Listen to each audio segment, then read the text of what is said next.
So with that, Jane, I'm going to turn this over to you to kick us off. Thank you so much for being here. Thanks, George, and thanks, Matt, for having me. So I'm Jane Clements-Smith, Executive Director of Feeding Pennsylvania, and we are the State Association of Feeding America Food Banks. So we represent the 9 major Feeding America food banks covering all 67 counties, as you can see there on the map. Our food banks serve as large major distribution warehouses that distribute food through a network of about 2,700 different agencies. That's like your food pantries, your soup kitchens, and shelters. And typically before COVID-19, we distributed 160 million pounds of food annually to about the 1.5 million Pennsylvanians who are struggling with hunger. However, since COVID-19 became apparent in Pennsylvania, we've seen a major increase in need coming to our food pantries, and that's apparent from the 1.4 million people who have applied for unemployment since mid-March. And to put that into perspective, March of 2019, 100,000 people applied for unemployment. So we are seeing astronomical amount of people applying. So we quickly, as Feeding Pennsylvania, joined a statewide task force with agencies from the Wolf administration. And then we've also been working with our Pennsylvania Department of Agriculture to work with the federal government on USDA commodities. So in changing the way we do business, we've had to look at how we can follow the CDC guidelines for social distancing and also keeping the products that we serve to the people in our community safe. So we started shifting the way we distribute food by, for example, boxing some of these commodities, and you'll hear a little bit from one of my members, Joe Arthur in Central Pennsylvania, about how they're doing that. And then we've also started doing drive-through distribution. So people will drive through, pop their trunk, we'll drop the box of food in, it'll last them a few days, and we're doing those all around Pennsylvania. Food access, I would say, is our #1 issue right now. We are having a harder time finding family-sized packages of food. Every time people do this panic buying at the grocery stores, it is clogging up the system when it comes to food, not even just donations. We're trying to purchase the food. Shippers and manufacturers are scrambling, trying to meet the needs of retailers. And that means ultimately the orders we have in, millions of dollars of orders, are getting kicked to the end of the line. So we are continuing to, thanks to many of the businesses that are in the energy industry and all different kinds of industries, we're continuing to take those donations because we're also seeing an uptick in the price of food. And we're continuing to try to reevaluate the way we serve the people that we already have been serving for many, many years, but also this new group of people that may be out of work for an uncertain amount of time. And we're doing that, like I said, through this network of food banks. And Joe and Jean will be next to tell you a little bit more about what they're seeing on the ground floor. So I'll yield to Joe now. Hey, thank you, Jane. And just very quickly want to thank George and the Cabot team for allowing us to be on this platform. This is very helpful. Jane had alluded there to the support that we're asking for from our companies, from people in general, from foundations. Very necessary because most of the food that we're providing in even more abundance now than ever, we need to pay for, and it's a constricted food supply, as Jane mentioned, particularly for shelf-stable goods. So I'll take a little deeper dive on what it looks like on the ground. So you can see on the map on the screen, Central Pennsylvania Food Bank serves pretty much the whole Susquehanna Valley and a little bit more. And of the millions of pounds that Jane described that the Feeding Pennsylvania member food banks provide, Central Pennsylvania, by virtue of its geography, provides about half of that poundage. So generally about 60 million pounds of food. The last month, we just checked our numbers as of yesterday, which was the 15th of April. Our poundage is actually up by 50%, actually a little bit more than that. So that's a couple million extra pounds for us, but 50% is a huge increase with pretty constricted supply lines. So how we do that, we have a partner agency network, like all Feeding America food banks. in feeding Pennsylvania food banks. And about 65% of our partners on the ground, think of pantries and soup kitchens and shelters, are operational right now. So we actually feel pretty good about that because they're all volunteer based. And in the COVID-19 world, they had to greatly change their protocol, just as we have back at the regional food bank. So the recent governor orders around masks and social distancing and stay at home, we are impacted by all of that. So we need to do that here at our hubs. I'm in my office at the hub, which is actually more of a command center right now with the limited staff. We're not packing any boxes here. In order to do this right on the scale that we need to do it, we have 170,000 square feet, and Jane had mentioned we're working with state agencies. That's how we've obtained that. FEMA is paying for the space, and that allows us to spread out with packing lines with volunteers and do all of the protocol, all of the spacing we need, all of the sanitizing and cleaning, and everything that we do. To give you a close look at that, even when our teams take a break, they have to sit on chairs that are at least 6 feet apart, facing the same direction. When they pack, they're facing the same direction, and on and on. So the protocol is pretty tight. It's actually very tight for us. And we've learned how to operate that way very well. And we've taught our partners how to do that as well. So we are up to speed on all of that. I will take a note real quickly to kind of dive in with the school aspect. George had mentioned that his spouse is a teacher. So they're out of school right now, and you have all the challenges at home, and I see George smiling. But the challenges in the communities and at the schools, what about the children that are on free and reduced lunch that need those meals? So that's actually happening at our school districts. And how we're walking alongside of them is if the child is food insecure, so is the family. So we're providing the crisis response boxes that Jane described to our school districts, and volunteers that are actually bringing those boxes to the parking lots for the schools, and providing trunk service, basically providing those boxes to the family, no touch, to help them through these difficult times. So we're really proud of what the Pennsylvania school, the whole school apparatus is doing. And really, we believe that Pennsylvania as a whole is doing amazing work.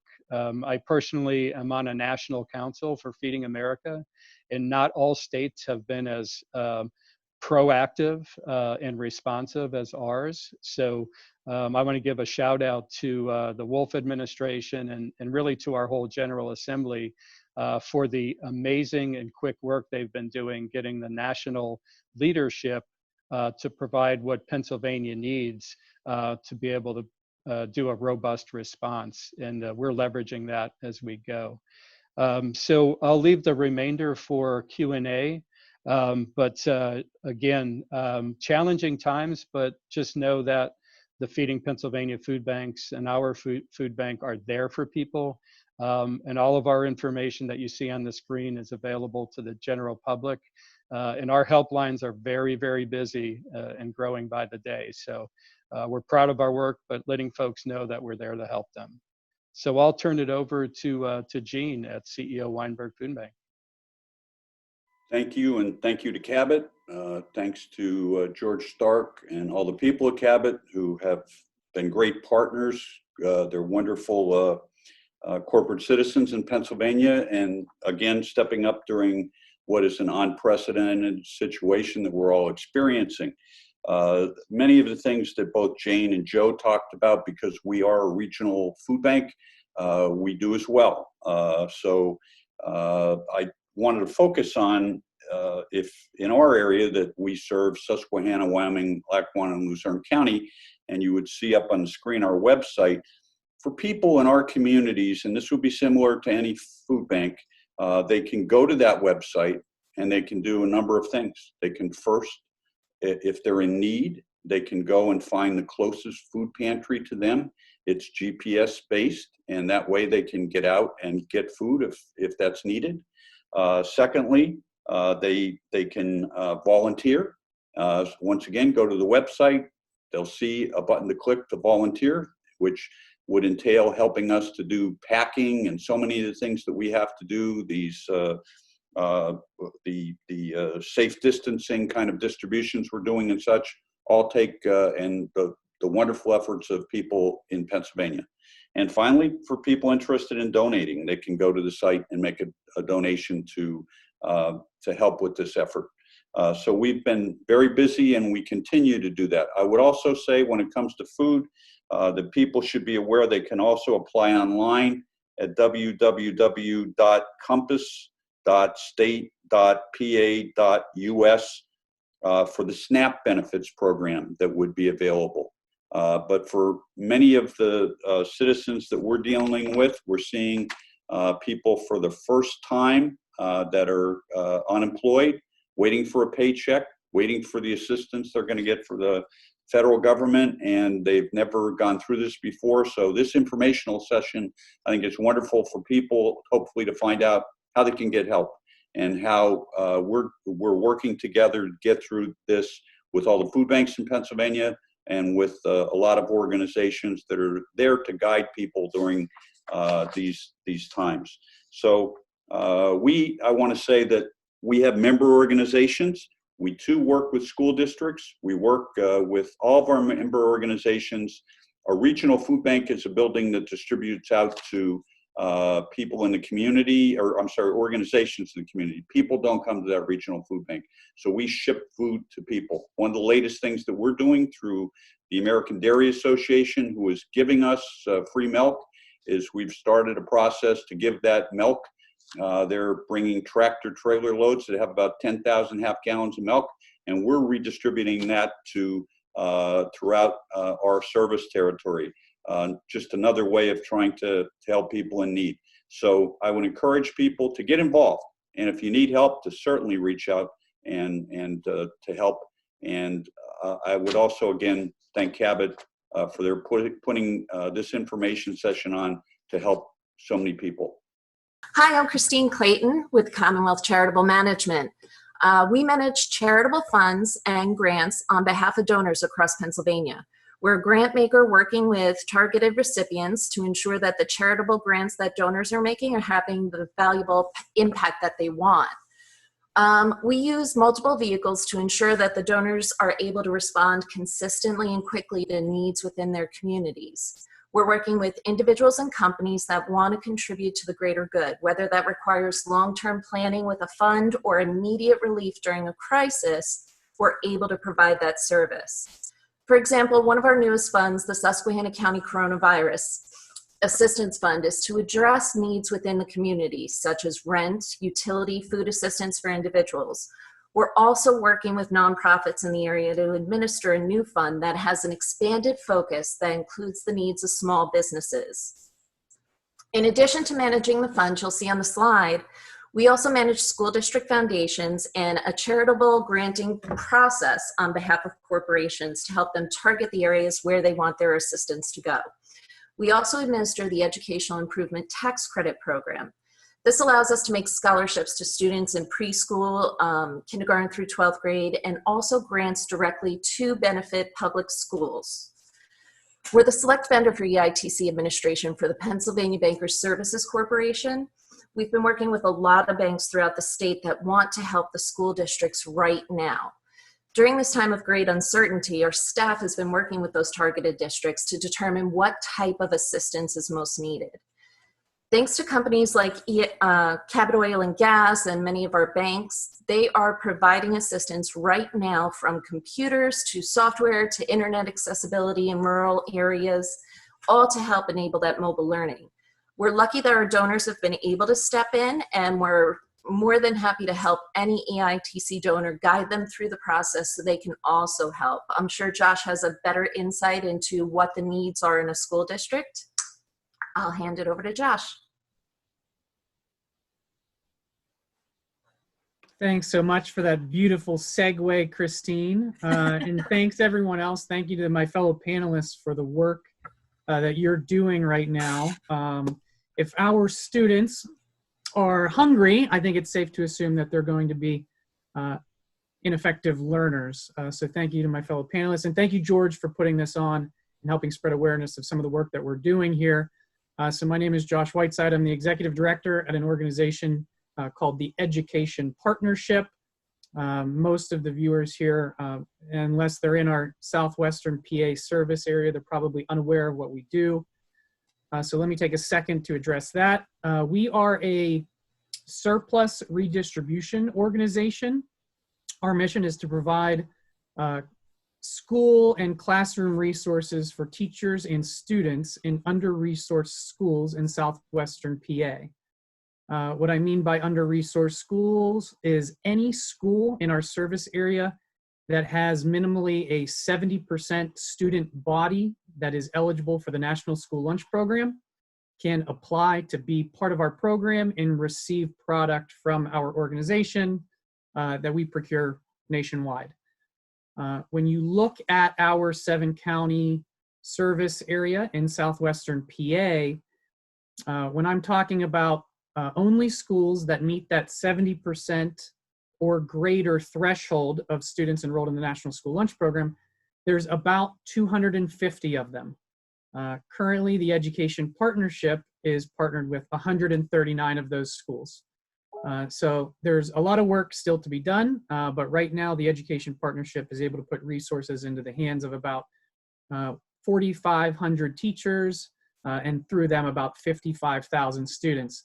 So to answer your question earlier, George, about I don't know if it's a good thing or a bad thing if your wife is a teacher, I can assure you that it is overwhelmingly a good thing that your wife is a teacher. The teaching profession as a whole, I think as a society, we've probably undervalued that position. And I think a lot of what we can do right now is be a voice for teachers, stand up for them, make sure that they understand, that we understand the difficulties that they're facing right now. And that's not to say that everyone isn't facing difficulties, but I think teachers have really been faced with an enormous task of pivoting the education of our youth into a remote setting. And there's a lot of weeds that go along with that. The Education Partnership, we operate 3 main programs. I don't want to get too much into the weeds, but when I say school supplies, it's all of the basic needs that students have. So it's pens, pencils, crayons, but it's a lot of things that schools need as well that often don't make the budget. So it's new desks, new office furniture, home goods to make the classroom fun, engaging, comfortable. It's custodial supplies, it's hygiene items. Really, it's anything that it's going to take to run a school. And then lastly, we now have a high-tech STEAM lending library where we can lend out high-tech resources for our schools. I think what we're seeing now with the COVID pandemic is this focus on the digital divide, and I'm sure we're going to get some good questions about that. And yes, that is an enormous hurdle for low-income schools.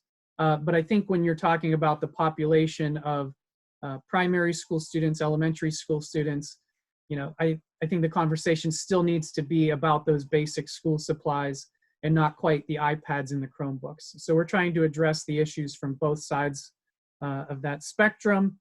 But right now, the Education Partnership is able to support those 55,000 students. We're much smaller than a lot of my peers here on the call. This year, we'll support to the tune of about $6 million worth of product. A majority of that comes donated from partners, but then we do our own purchasing when we're able to as well. So with that intro, I'm sure I'm over my 3-minute time limit. I want to kick it over to Lisa from Domestic Violence Services. I'm Lisa. I'm the Executive Director of Domestic Violence Services of Southwestern PA. And like Josh, I'm in the southwestern part, or the most southwestern part of the state of Pennsylvania. And our mission of our agency is to increase awareness about the issue of domestic violence, to empower those who were victimized by providing safe and effective services, and to work for social change to eventually eliminate domestic violence from our society. And because domestic violence is about power and control, I think you'll agree that most of us feel anything but in control right now.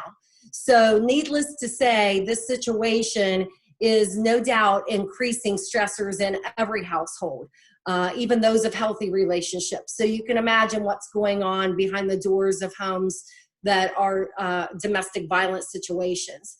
But what I want the audience to know today, that during this global crisis, our staff remains on the front lines to help anyone at all who needs to escape an abusive situation. And thank you, Cabot Oil. Thank you, George, Natalie, Matt. Thank you for providing this opportunity for us to all talk and maybe share some information and get some information out there.